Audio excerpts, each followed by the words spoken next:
Dish TV ready ಮಾಡಲು ಬಂದ ಹುಡುಗ ಗೃಹಿಣಿಗೆ ಮಾಡಿದ್ದೇನೋ. ಈಕೆಯ ಹೆಸರು ಪಲ್ಲವಿ.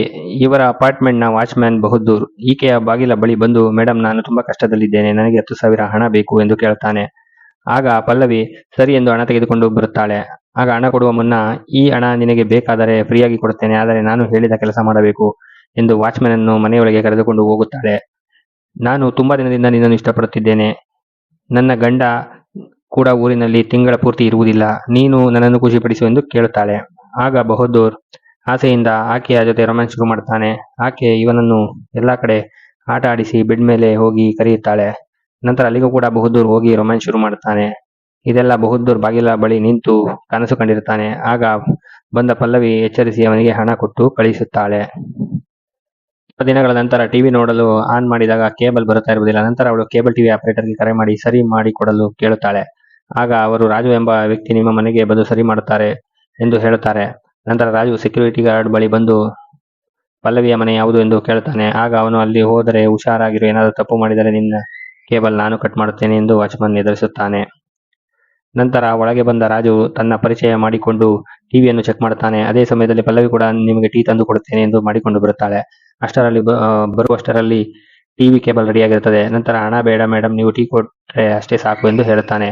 ನಂತರ ಅವನನ್ನು ಬೆಡ್ ಮೇಲೆ ಕುಳಿತುಕೊಳ್ಳಲು ಹೇಳುತ್ತಾಳೆ.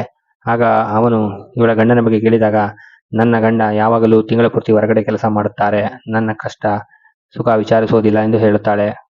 ನನ್ನ ಅವಶ್ಯಕತೆ ಕೂಡ ಪೂರೈಸುವುದಿಲ್ಲ ಎಂದು ಹೇಳಿದಾಗ ರಾಜು, ಮೇಡಮ್, ನೀವೇನು ಯೋಚಿಸಬೇಡಿ, ಇಷ್ಟು ಸುಂದರವಾಗಿರುವ ಪತ್ನಿಯನ್ನು ಯಾರು ತಾನೇ ಬೇಸರ ಮಾಡುತ್ತಾರೆ. ಆದರೂ ನೀವು ನನ್ನ ನಂಬರ್ ಅನ್ನು ಇಟ್ಟುಕೊಂಡಿರಿ, ನಿಮಗೆ ಏನೇ ಅವಶ್ಯಕತೆ ಇದ್ದರೂ ಕರೆ ಮಾಡಿ ಎಂದು ಹೇಳ್ತಾನೆ.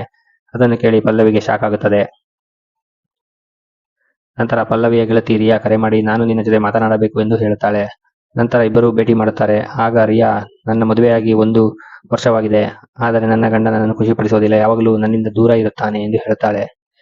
ನಿನ್ನ ಗಂಡ ಏನು ಕೆಲಸ ಮಾಡುತ್ತಾರೆ ಎಂದು ಪಲ್ಲವಿ ಕೇಳುತ್ತಾಳೆ. ಆಗ ರಿಯಾ, ನನ್ನ ಗಂಡ ಕೇಬಲ್ ಆಪರೇಟರ್ ಎಂದು ಹೇಳುತ್ತಾಳೆ. ಆಗ ಪಲ್ಲವಿ ಅವನ ಫೋಟೋವನ್ನು ಮೊಬೈಲ್ನಲ್ಲಿ ನೋಡುತ್ತಾಳೆ. ಆಗ ಆಕೆಗೆ ಅವನೇ ಕೇಬಲ್ ರಾಜು ಅಂತ ಅರ್ಥವಾಗುತ್ತದೆ. ಆಗ ಆಕೆ, ನಾನು ನಿನ್ನ ಸಮಸ್ಯೆಯನ್ನು ಸರಿ ಮಾಡುತ್ತೇನೆ ಎಂದು ಹೇಳುತ್ತಾಳೆ. ನಂತರ ಪಲ್ಲವಿ ರಿಯಾಳನ್ನು ಕರೆದುಕೊಂಡು ಒಂದು ಹೋಟೆಲ್ ರೂಮ್ ಮಾಡುತ್ತಾಳೆ. ಅಲ್ಲಿಂದ ರಾಜುಗೆ ಕರೆ ಮಾಡಿ, ನೀವು ನನ್ನ ಗಂಡ ಕೊಡುವ ಸುಖವನ್ನು ಕೊಡುವುದಾದರೆ ಈಗಲೇ ಬನ್ನಿ, ನಾನು ಹೇಳಿರುವ ಅಡ್ರೆಸ್ಗೆ ಎಂದು ಹೇಳುತ್ತಾಳೆ. ರಾಜು ತಕ್ಷಣ ಒಪ್ಪಿಕೊಂಡು ಹೊರಡುತ್ತಾನೆ.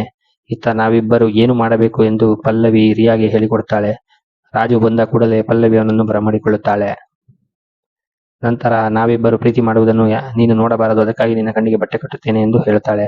ಆಗ ರಾಜು ಕೂಡ ಆಯಿತು, ಆದರೆ ನಾನು ತಂದಿರುವ ಬಟ್ಟೆಯನ್ನು ನೀವು ಹಾಕಿಕೊಳ್ಳಬೇಕು ಎಂದು ಒಂದು ಶಾರ್ಟ್ ಡ್ರೆಸ್ ಅನ್ನು ಕೊಡುತ್ತಾನೆ. ಪಲ್ಲವಿ ಸರಿ ಎಂದು ಒಪ್ಪಿಕೊಂಡು ಅವನ ಕಣ್ಣಿಗೆ ಒಂದು ಬಟ್ಟೆ ಕಟ್ಟುತ್ತಾಳೆ. ನಂತರ ಬಟ್ಟೆಯನ್ನು ಅವನ ಪತ್ನಿ ರಿಯಾಗೆ ಹಾಕಿಸಿ ಬೆಡ್ರೂಮಿಗೆ ಕಳಿಸುತ್ತಾಳೆ. ಆಗ ರಾಜು ಆಕೆಯನ್ನು ಪಲ್ಲವಿ ಎಂದುಕೊಂಡು ಆಕೆಯ ಜೊತೆ ರೊಮ್ಯಾನ್ಸ್ ಮಾಡಿ ಸ್ವರ್ಗ ಸುಖ ಕಾಣುತ್ತಾನೆ.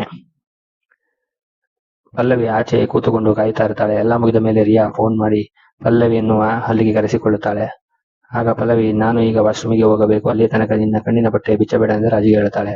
ನಂತರ ರಿಯಾಳನ್ನು ಅಲ್ಲಿಂದ ಕಳಿಸಿ ಆ ಶಾರ್ಟ್ ಡ್ರೆಸ್ ಅನ್ನು ಪಲ್ಲವಿ ಹಾಕಿಕೊಂಡು ಅವನ ಕಣ್ಣಿನ ಬಟ್ಟೆಯನ್ನು ತೆಗೆಯುತ್ತಾಳೆ. ನಾನು ಹೇಗೆ ಕಾಣಿಸುತ್ತೇನೆ ಎಂದು ಕೇಳುತ್ತಾಳೆ. ಆಗ ರಾಜು ಸೂಪರ್ ಎಂದು ಹೇಳ್ತಾನೆ.